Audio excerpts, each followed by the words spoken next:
I am currently making a video for you about the Swissvax Utopia, a very, very expensive car wax. This costs, hold on to your seats, €550 for this 200 ml pot here.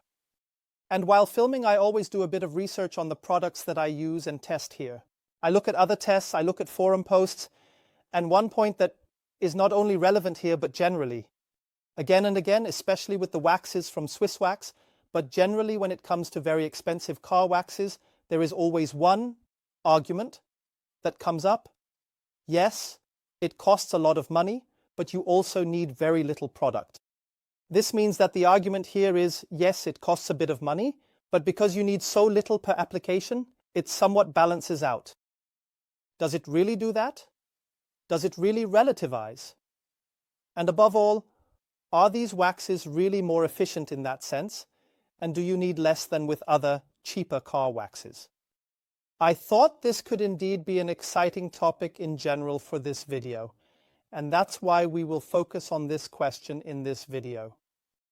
Is the argument valid that expensive waxes are particularly efficient and that the high price therefore does not matter? First of all, we must of course try to investigate objectively, factually, and understandably whether a wax from Swissvax, here simply as an example of very expensive waxes, is actually more efficient than other waxes when it comes to how much or how little product is needed. I have a kitchen scale here, and I am standing in my car. I will now apply the Infinity Wax Super Gloss Plus on both doors, because these two doors are identical. This is not an extremely cheap wax either, but these 200 ml here cost a round amount, while the Swissvax costs €550 for 200 ml. And the question we are now trying to answer together is, do I need less of the wax than I need of the wax when it simply comes to applying it on a single door? Therefore, in the first step, we will now measure and weigh how much wax is in these two containers before application.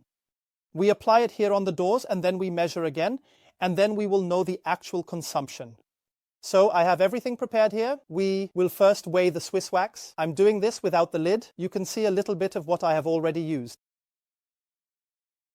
So we have, let's try to remember this, 374 grams of wax that is in here, because that is an important point. It says here that there are 200 milliliters. Milliliters and grams are not always equivalent when it comes to waxes. Therefore, it is important to determine the exact weight in grams before we apply the wax. 374 grams before application. Then we do the same with the Infinity Wax Super Gloss Plus. Make sure that it is zeroed out. That works. 156 grams. We remember these two numbers. I will apply the waxes now at both doors, and then we will simply measure again.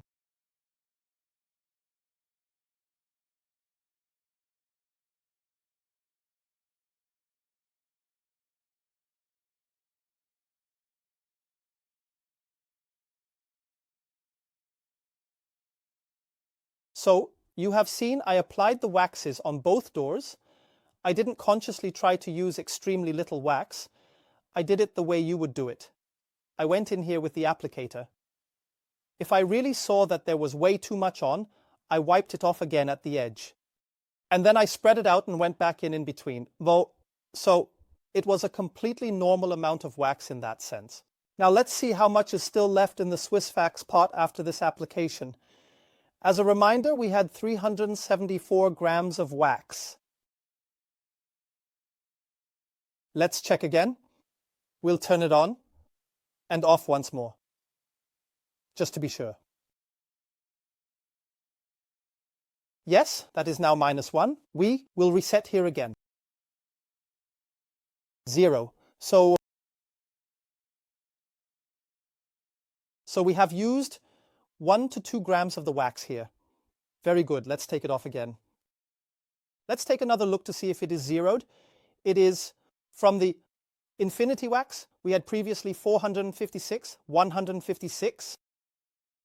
And here it also fluctuates between 54 and 55. We also switch it on and off briefly here to be absolutely sure. We also reset it here once more. So here, 1 to 2 grams as well. This means we have used exactly the same amount for these two waxes here. 1 to 2 grams for a bicycle door. Of course, those were just two waxes. There are thousands of different waxes worldwide.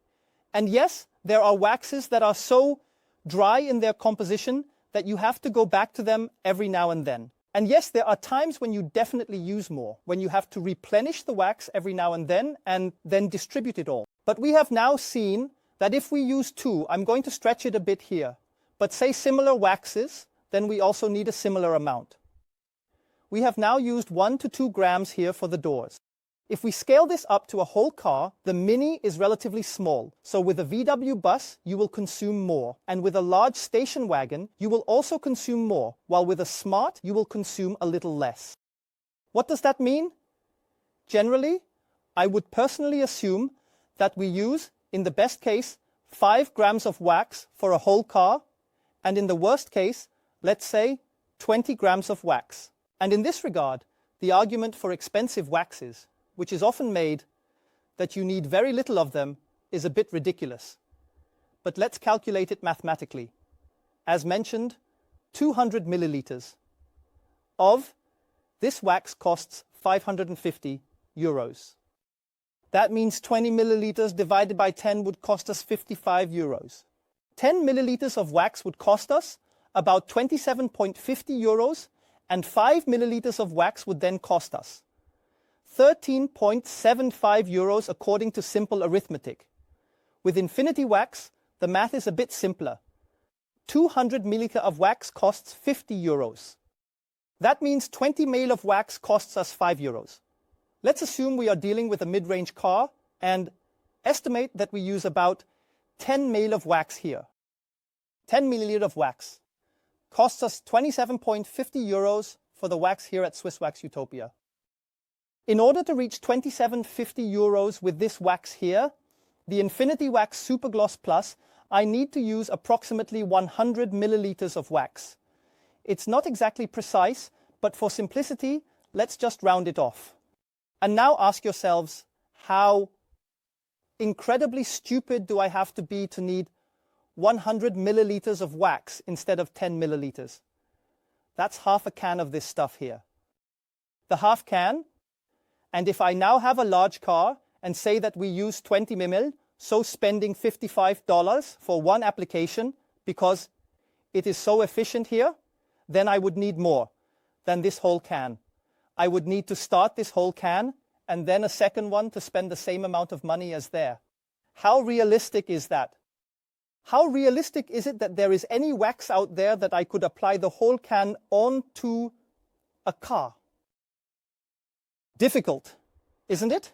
And that is exactly the problem with the argument, or the attempt to justify the high price of such a wax here.